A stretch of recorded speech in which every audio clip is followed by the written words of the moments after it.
So I watched Derek over at DistroTube's video today about the XDG base directory specifications, and I wanted to make a video because I really took some issue with some of the stuff that he said and some of the opinions that he held, and I was quite disappointed with his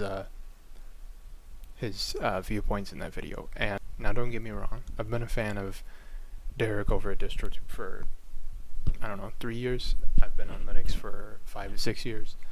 And the first thing I want to get into is something that he said about Linux users in general. Why we would want to clean out our home directory. Yeah, why would we want to do that? We're rebels. Why would we want to conform to some silly standard like the XDG specs?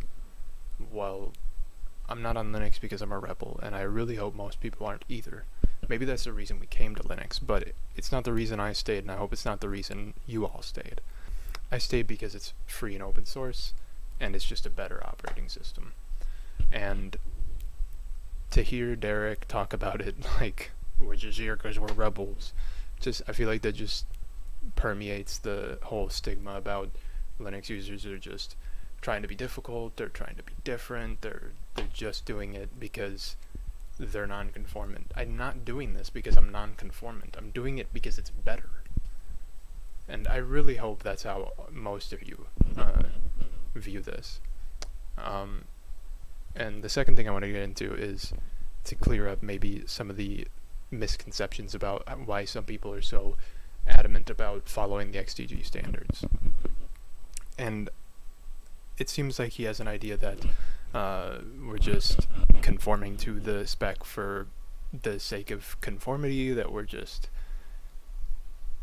I really don't know why he seems to have such an issue or think it's so weird that people would like to have a little bit of organization, a little bit of normality.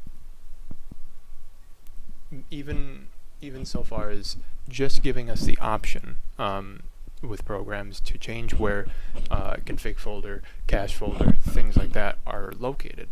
That's not encroaching on anyone's freedom.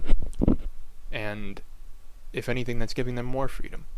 He talked about this merge request that he got on his Git repo for his dot files, where someone wanted to put the xmonad folder, which is usually just directly in the home folder under .xmonad, and put it into the config folder where it should be.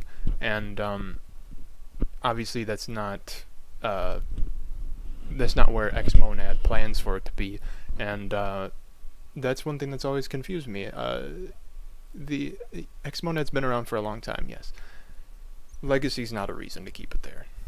It's really not.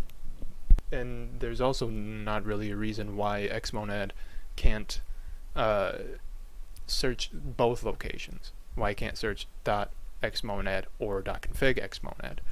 And xmonad is still seeing development. It's still maintained. There's not really a reason to not give the option. At least, I mean, it shouldn't have been so hard for whoever did this merge request to put it in the config folder. And the fact that programs like xmonad make it that way, or not that they make it that way, but that they don't give you the option, is just ridiculous, and there's not really an excuse for it. The X Desktop group has done so much for us, so much for the Linux desktop, more than any YouTubers, more than, any public speaker. XDG's done so much for us, and by blatantly just going against the XDG specs, which make everything easier for users and for developers, so people don't have to remember where folders are. You don't have to remember if it's directly in your home or if it's in your config folder. It should just be in your config folder, and then you don't have to worry about it. Then you don't have to remember it. We're kind of shooting ourselves in the foot by not being stronger about the standard. And it's not that you have to be strong about the standard, it's that you have to be strong about giving the option to follow the standard.